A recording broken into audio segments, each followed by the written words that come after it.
की भारत सरकार की सबसे ज़्यादा रिटर्न यानी कि सबसे ज़्यादा ब्याज देने वाली एकमात्र स्कीम पब्लिक प्रोविडेंट फंड।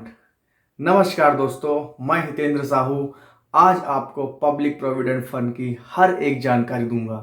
तो दोस्तों, पब्लिक प्रोविडेंट फंड सरकार द्वारा चलाया जाने वाला एक लॉन्ग टर्म सेविंग स्कीम है जिसकी पूरी अवधि 15 साल की है, जिसे बाद में 5 साल के लिए बढ़ाया जा सकता है।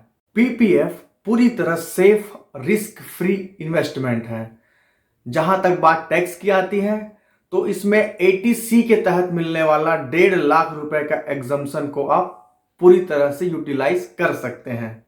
पीपीएफ अकाउंट भारत में रहने वाला कोई भी नागरिक खोल सकता है। इवन आप चाहे तो अपने बच्चे के लिए भी एक पीपीएफ अकाउंट खोल सकते हैं, लेकिन उसमें गार्जियन का नाम देना बहुत इंपॉर्टेंट है। पीपीएफ अकाउंट की सबसे खास बात है फ्लेक्सिबिलिटी। मिनिमम इन्वेस्टमेंट 500 रुपए एक साल में और अधिक से अधिक 1.5 लाख रुपए। साल में 500 रुपए जमा करने का मतलब है कि आप चाहे तो मंथली डिपॉजिट कर सकते हैं या चाहे तो क्वार्टरली कर सकते हैं, चाहे हाफ ईयरली, चाहे ईयरली। इवन अगर आपके पास कभी भी पैसा आता है पूरे इंटायर साल में, तो आप किसी भी टाइम जैसे आप अपने सेविंग अकाउंट में पैसे जमा करते हैं वैसे ही आप अपने पीपीएफ अकाउंट में पैसे जमा कर सकते हैं। यदि आप किसी फाइनेंशियल ईयर में पूरे एक साल में अगर मिनिमम 500 रुपए जमा नहीं कर पाते हैं तो उसके लिए सिर्फ 50 रुपए की पेनाल्टी है एक साल के लिए और आपका अकाउंट फिर से एक्टिव हो जाता है। जहां तक बात रेट ऑफ इंटरेस्ट की है, जिसे साल में एक बार कैलकुलेट किया जाता है, वो अभी फिलहाल 7.1% चल रहा है। 7.1%।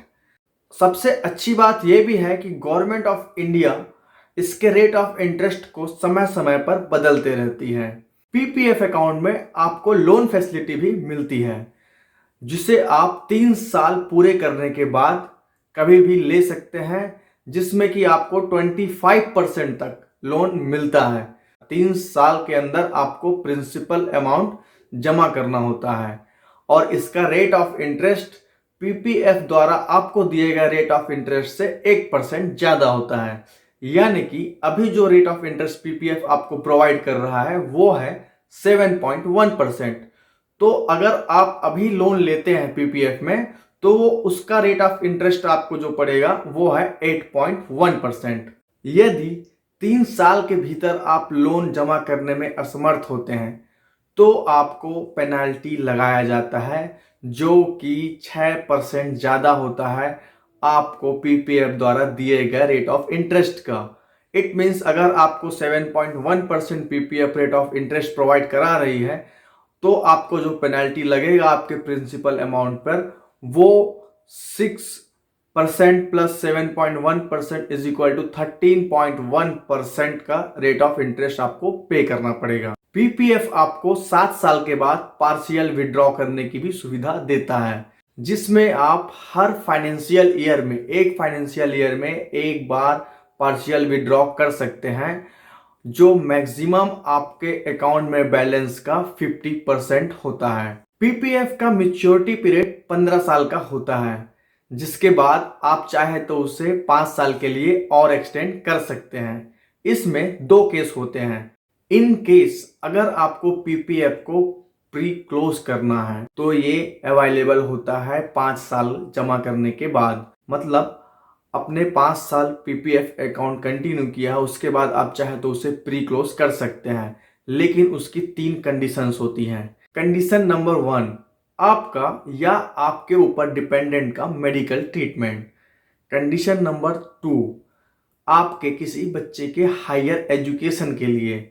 और कंडीशन नंबर 3, यदि आपका रेसिडेंशियल स्टेटस चेंज होता है, जिसमें आपको 1% रेट ऑफ इंटरेस्ट माइनस हो जाता है। इट मीन्स यदि आपका पीपीएफ आपको 7.1% रेट ऑफ इंटरेस्ट प्रोवाइड करा रहा था तो प्री मैच्योर क्लोजर में आपको 6.1% ही रेट ऑफ इंटरेस्ट मिलेगा। पीपीएफ अकाउंट में आपको नॉमिनेशन की फैसिलिटी मिल जाती है। यदि आपको कहीं पर कोई कंफ्यूजन है या आपको जानकारी में कोई कमी लग रही है तो आप कमेंट करना ना भूलें। मैं अपने नेक्स्ट वीडियो में आपको शेयर मार्केट से जुड़े कुछ फैक्ट्स बताने वाला हूं।